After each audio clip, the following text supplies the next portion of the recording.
Mr. Trump, let me start with you.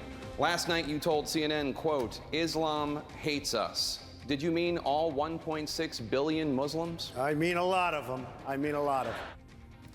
That was Donald Trump last March giving his views on Islam and Muslims while the executive order issued Friday banned citizens from 7 majority Muslim countries for 90 days. Trump insisted yesterday it's not a Muslim ban, but, quote, extreme vetting. Lots to discuss with our panel. We have with us today CNN political commentator Ana Navarro, Jan Brewer, the former Republican governor of Arizona, Farah Pandith, former Bush and Obama State Department official, and CNN political commentator Bakari Sellers. Farah, let me start with you. Your job for George W. Bush and then for Barack Obama was to help explain the Muslim world to the White House and help explain the United States to the Muslim world. What do you think of the events of the past weekend? So, Jake, we can all agree that we must keep America safe, and we want President Trump to be successful in defeating ISIS and related organizations. But the executive order has a premise of 9/11, and by that rationale, it doesn't make any sense. The strategy is flawed, and it doesn't have any intellectual rigor. We have to get to the actual meat of the issue, which is ideas matter. Their ideas have no borders, and you can't build an idea wall. You can't ban all the countries in the world in which the bad ideas are sprouting. So when you look at what is actually taking place and we think about what this is going to do, it really takes away from the goal that he has set out for himself. It doesn't have the rationale that we need it to.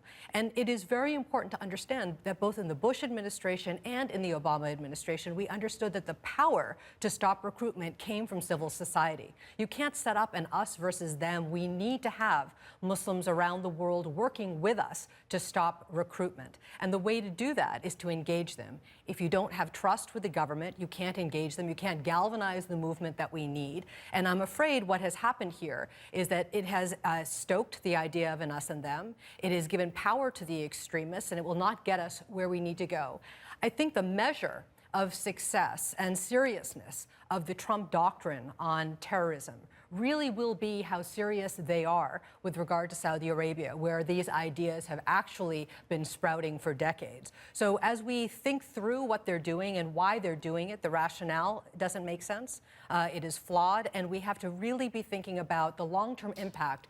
Our actions make a difference, our words make a difference, and the bottom line is we need to have partners that can work with us to stop recruitment. Ana Navarro, are you surprised that so few Republicans who came out against the quote-unquote Muslim ban a year ago are saying anything about this is not a Muslim ban, but it is a ban on people from 7 majority Muslim countries? Are you surprised that so many Republican officials are being so quiet?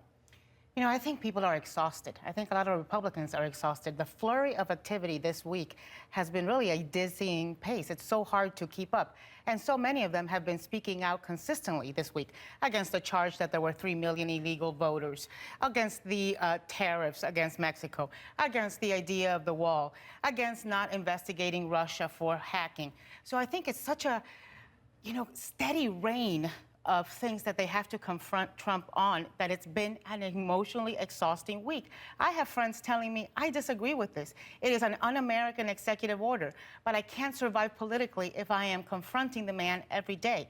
But this is one where, as exhausted as they may be, Republicans need to appeal to their sense of consciousness, to their principles, to what is right and wrong, to American values, and they need to speak up.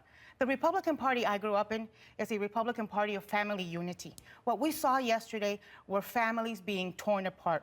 What we saw yesterday was violations of the Constitution. We don't treat different people different ways. We don't impose a religious test. And though folks may want to tell us this is not a Muslim ban, I'll tell you who thinks it's a Muslim ban.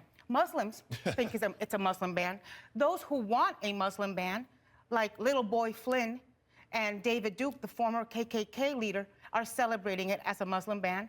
And those of us who don't want a Muslim ban see it as such. Governor, what's your take? Well, that was a lot to take in. There's a lot of opinions. But what do you think? I believe that President Trump is doing exactly what he campaigned on. He was elected president, and now he's delivering the goods. People in America want to be secure and safe. And with the ban, I think that it's perfectly fine to put it on a pause and do the complete vetting. And we have to address the issue of also of all the overstay visas. You know, last year alone, in 2015, there were 500,000 overstayed visas, and 1% were investigated. And this continues on and on and on. We know that Americans want to be safe, and our allegiance, first and foremost, ought to be to our citizens. Our citizens look like the entire world, though. Absolutely, and I do have they to agree do. with Governor Brewer on one point, that Donald Trump is keeping his campaign promises. Yep. But the problem with that is that he is breaking the promises to our Constitution, to our founding fathers, and to our partners around the world. Anna said it clearly. I mean, I saw Senator Portman squirm and talk about semantics of whether or not it's a Muslim ban or not. But the fact is, there are a lot of people in this country who feel persecuted by that. Even more importantly, it's a religious test in there, because it says that if you are a religious minority in a Muslim majority country, that you somehow get precedence. So I think what we started down yesterday was more than a slippery slope. I mean, today, I feel like I'm a Muslim. Today, I feel like I'm a refugee, because as Dr. King said, injustice anywhere is a threat to justice everywhere. And I think that that is what you're seeing around the country. That is why people are so I upset. gotta tell you, I was actually a refugee, and I was actually a permanent legal resident. And I think this last week is also very important for this one reason. For many years now, Republicans attacked President Obama, legitimately so, against taking action through executive order, against not working with Congress, particularly on issues like immigration. And this week is important because it is precedent setting, because it is setting a tone. And I think Republicans in Congress need to speak up so that they are not run over by this Trump administration, and so that the Trump administration actually works with people who know what they are doing, as opposed to people in the White House who have zero idea.